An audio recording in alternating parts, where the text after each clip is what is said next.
guys' attention, but not like how Floyd Mayweather did him one day, right? You got to listen close how he slipped it in there. Floyd, he got Floyd attention though. I've seen him, give Floyd attention, but he never rattled Floyd. Like Floyd rattled him one day, and a lot of people was going around saying. You see what he said? He said he never hurt Floyd. He just got his attention, but he never rattled him like Floyd Mayweather rattled him one day. Listen again. Floyd, he got Floyd attention though. I've seen him, give Floyd attention, but he never rattled Floyd like Floyd rattled him one day, and a lot of people. So he said like Floyd rattled him one day. Okay. Now he's going to go into, obviously people having rumors and reports and different,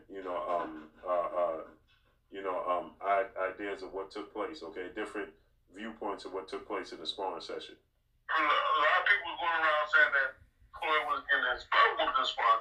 Floyd was handling well before Floyd was doing that. I had to tell him to stop doing. One day I went off. I jumped on top of the ring and I went off on Floyd in front of everybody. I went off on him, but I just went crazy. I said, Floyd, why are you jumping back so big in this dude? You're building his confidence up. You're making all these big moves, moving back real big and don't quit making them big moves. Quit making big moves, stepping back. When you make a miss, you're doing it so big that you can't respond.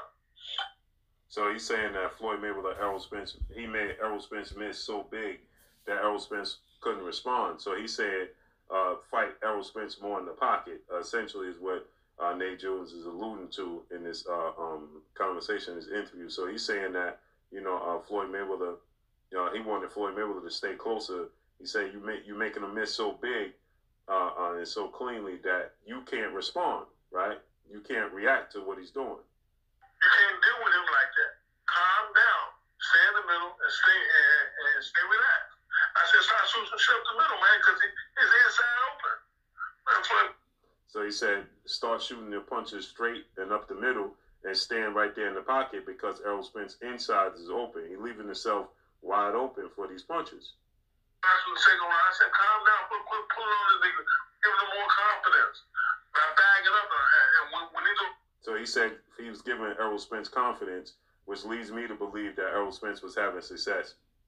So he said, but it was because of what Floyd Mayweather was doing, not what Errol Spence was doing, and it was allowing Errol Spence to have the success that Errol Spence was having. So he said, stop backing up the way you're backing up. He's giving Errol Spence more confidence. Punch, you jump back big, and jump back slow, jump back enough just to make a miss. So I said, Floyd, when you get in the middle, when you sit down, that motherfucker every now and then sit down and run someone in the middle. When they that motherfucker with an uppercut and hurt him. But almost knocked him out. Everybody started saying this. He said Floyd hit him with an uppercut and hurt him and almost knocked him out. Listen again.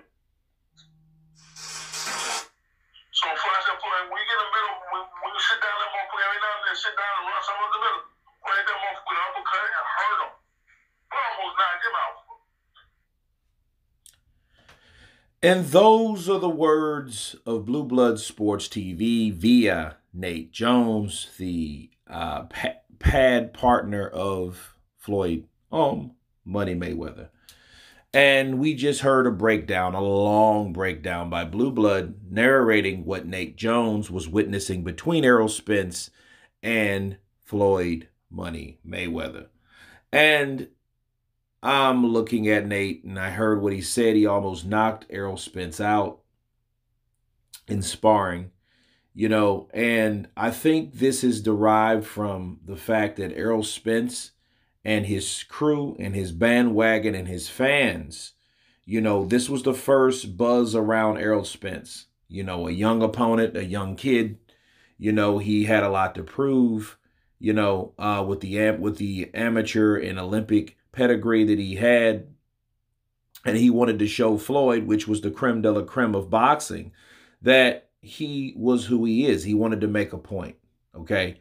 And I think it was so many stories that came out that Errol Spence beat the hell out of Floyd Mayweather to the point I think this here is the counter, okay? This is the buffer, okay? These type of things had to be set in place of Floyd, so Floyd wouldn't look so bad from those narratives that was spread. regardless of what happened, I think at the end of the day, Floyd Mayweather, and Errol Spence, what was said, that Floyd was very smart and Errol was very tough. Okay, that goes without saying.